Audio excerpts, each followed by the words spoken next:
अस्सलाम वालेकुम। हमारा question number 6, find the angle theta from L1 to L2। और हमें यहाँ पे जो दो लाइंस हैं वो इक्वेशन की फॉर्म में, ठीक है।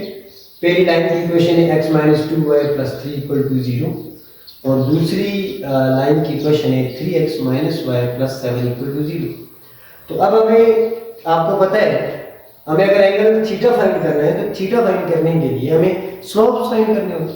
तो यहाँ दोनों लाइंस में से स्लोप अब जो फाइंड करेंगे उसके लिए स्लोप इंटरसेप्ट फॉर्म यूज। ये हमारे पास स्लोप इंटरसेप्ट फॉर्म है y equal to mx plus c। किसी भी इक्वेशन को जब आप इस फॉर्म में कन्वर्ट करें तो इस फॉर्म में कन्वर्ट करने के बाद x के साथ वाला जो कोएफिशिएंट होता है वो आपका स्लोप है। आपने करना क्या है, हमने यहाँ जो हमारे पास जैसे पहली लाइन की इक्वेशन है इसे हमने स्लोप इंटरसेप्ट फॉर्म में कन्वर्ट। तो स्लोप इंटरसेप्ट फॉर्म में कन्वर्ट करने के लिए आपको पता है हमने y equal to mx plus c की फॉर्म लानी है। तो y equal to mx plus c की फॉर्म में इक्वल की लेफ्ट साइड पे y को अकेला करना है। तो चलिए हम करते हैं -2y as it is equal to, और x उस तरफ प्लस हो रहा है, इस तरफ आके -x, और 3 जो है ये उस तरफ प्लस हो रहा है और इस तरफ आके -3। तो -2y इक्वल टू -x -3 बन गया। अब भी देखिए x अकेला नहीं हुआ, x को अकेला करने के लिए हर जगह पे -2 को डिवाइड करके -2 डिवाइड -2 डिवाइड -2। यहाँ हमारा असल मकसद यहाँ पे y को अकेला करना है, लेकिन मजबूरी है अगर हम कोई काम एक तरफ करेंगे वही काम हर जगह करेंगे।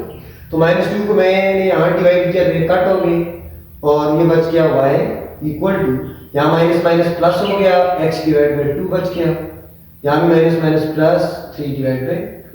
अगर आप y equal to x by 2 प्लस 3 बाई 2 को स्लोप इंटरसेप्ट फॉर्म से कंपेयर करें तो आप गौर कर सकते हैं कि यहाँ x के साथ आने वाला कोएफिशिएंट जो है वो 1 डिवाइड बाई 2, सिर्फ 2 तो नहीं है ना क्योंकि 2 डिनोमिनेटर में, लिहाजा यहाँ पे जो स्लोप आ रहा है तो स्लोप तो x के साथ वाला कोएफिशिएंट है और यहाँ x के साथ वाला कोएफिशिएंट 1 बाई 2 है।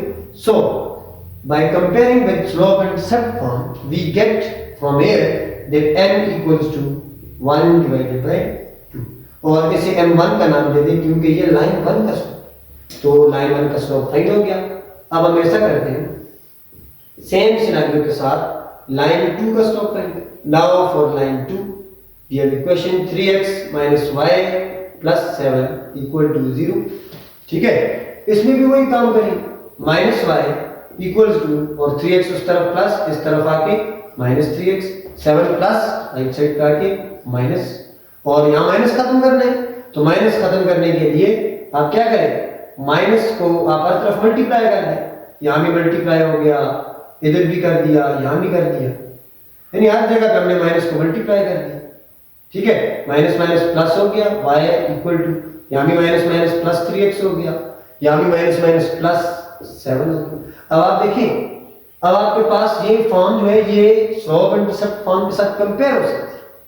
और क्यों हो सकती है, क्योंकि मैंने आपको बताया जब भी आपने किसी इक्वेशन को अगर स्लोप इंटरसेप्ट फॉर्म के साथ कंपेयर करना हो तो उसके लिए आपने इक्वल की लेफ्ट साइड पे y को अकेला करना है।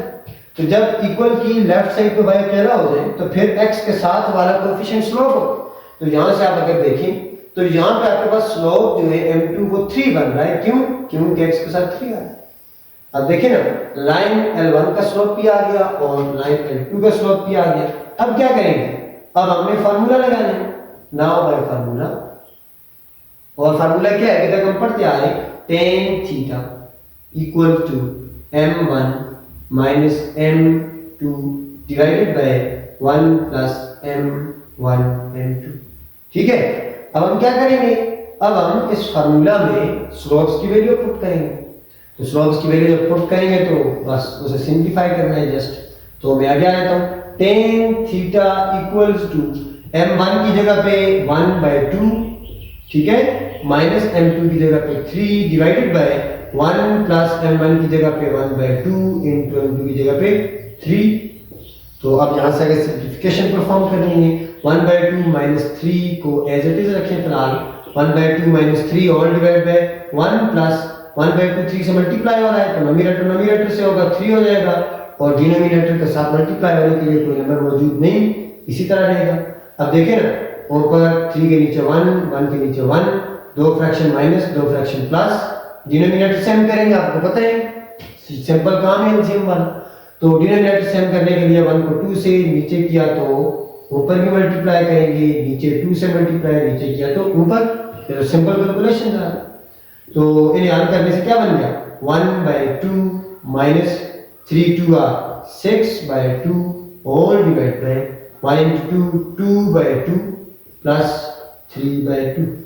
ठीक है, देखिए डिनोमिनेटर सेम हो गया, डिनोमिनेटर 1 टाइम ऊपर 1 - 6 = -5 whole divide 2 + 3 5, denominator same 1 time.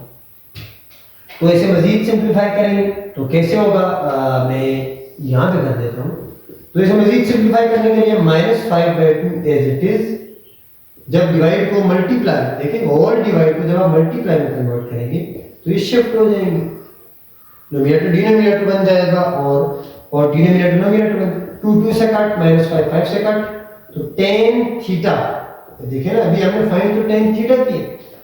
वो अलग बात कि मैंने नीचे लिखा नहीं है, मैं जस्ट इक्वल की राइट साइड का स्टेप परफॉर्म करता रहा हूं। तो tan थीटा किसके इक्वल बन गया, tan theta = -1। Now for taking theta we have to cancel out this term tan, और इस tan को कैंसिल करने के लिए क्या करेंगे, tan इनवर्स लेंगे दोनों।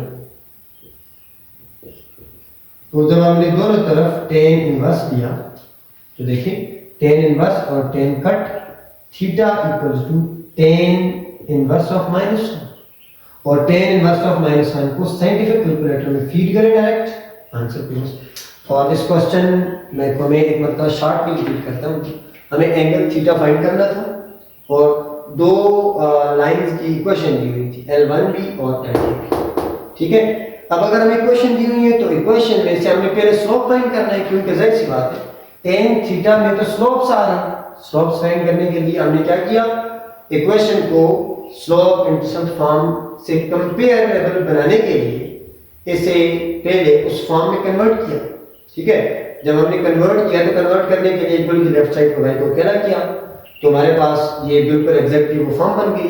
अब यहाँ पे x का कोएफिशिएंट स्लोप बन गया, एग्जैक्टली सेम काम यहाँ पे किया, यहाँ से हम 1 आया और यहाँ से हम 2 आया, तो फिर tan थीटा का फार्मूला लगाया, वैल्यूज पुटिंग की, सिंपलीफिकेशन की, आंसर कोई मसला। अगर कोई मसला है तो आप मुझसे पूछ सकते हैं। अल्लाह हाफिज।